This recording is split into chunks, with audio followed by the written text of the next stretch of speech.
Terry mentioned, this is Indigenous Sunday within the Anglican Church. It's a chance to remember those brothers and sisters that live in what we would consider very poor, very rough conditions. But also to take time to remember how we as Christians treated those people over the many years. I confess I already had a sermon read when this was realized. But it's interesting that the gospel you heard today and a letter that Paul wrote to the Galatians fits right into that topic. Because we hear Paul say there is no longer Jew or Greek, there is no longer slave or free, there is no longer male or female, for all of you are one in Christ Jesus. And that's both a comfort and a challenge. It's wonderful to feel like we are not alone in this world, and it's terrifying to think we might lose our identity.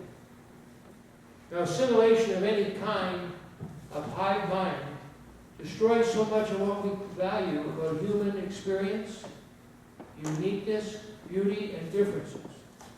We hold independence, identity, and free will as prized, positive values. But we also highly value and we need community, togetherness, and connection. The idea of becoming one with Christ, one with all that it is, if it means losing our whole identity, that can be a bit frightening.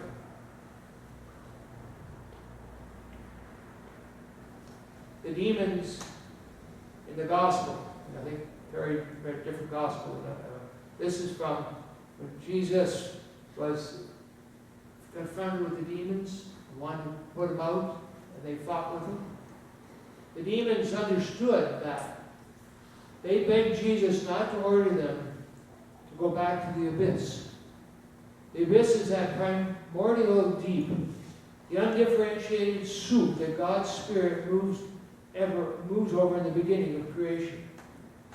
It's the dismal mass of chaotic stuff that God creates, that God separates and orders into the beautiful and good we have in creation. So to return back to that is to disappear into a murky sameness.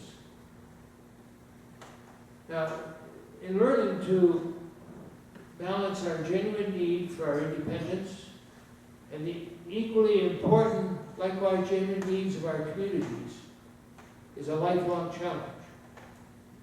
Individuality and community are twin poles that we often get ourselves stretched between.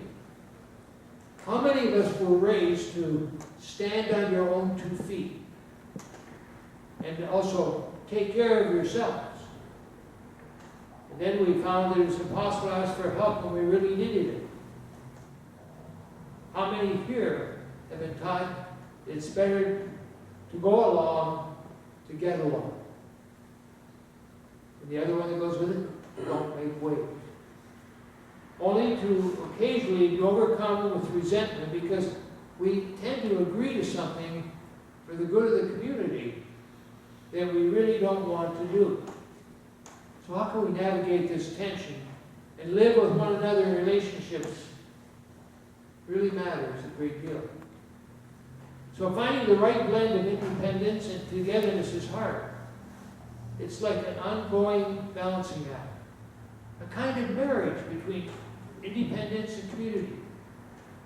And so Christians have a model for that kind of relationship that both guards our independence and ensures community. It's the model of Christian marriage. Weddings and marriages are 2 different things. A wedding is a one-time event, whereas a marriage, as we know, is an ongoing relationship that lasts for years. So sadly, in this secular culture, marriage is often seen as a kind of chaining together of 2 people. But Christian marriage is a sacrament. It's an outward and visible sign of the kind of vital relationship that God calls us into. For Christians, marriage is a symbol, an icon, a representation of a holy relationship. Marriage signifies to us the mystery of the union between Christ and His church. As much as it's the model for all Christian relationships, every one of which is to be based in mutual joy, shared help, and comfort. Remember, in sickness and health, in prosperity and adversity. So marriage is a microcosm of the greater community. And like all communities, it requires well-formed individuals who are committed to the whole being of the whole. When the demons had left, and the man who had been possessed was sitting at the foot of Jesus, clothed in his right mind, all those people around were afraid. Yes, real relationships are scary, especially those that strive to be icons of the relationship between Christ and His church. I think honestly, relationships often feel safer when we're around people who are like us.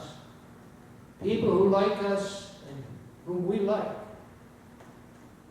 But yet the walk with Jesus is constantly asking us to open up the circle and accept and even love people who are not like us.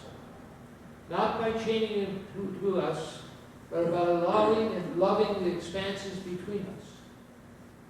God is constantly moving us from even them. Even the Greeks, even the slaves. Relationships are tricky. And these are the kind of relationships we as Christians are called to.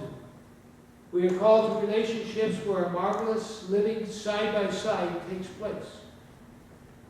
We are called to love the expanses between all of us and to seeing ourselves and all of God's children as a whole, and complete, and gathered together before God. And that's the goal of this special Sunday within our church, to bring us together. But more so, it gives us the chance to go to those who have different nationality, different ideals that we've offered to come into our community. So today is a day to think of those who are sometimes called Native Canadians, and to think of the refugees throughout the world who need this love, this coming together, to be acceptable as the people of God. Amen.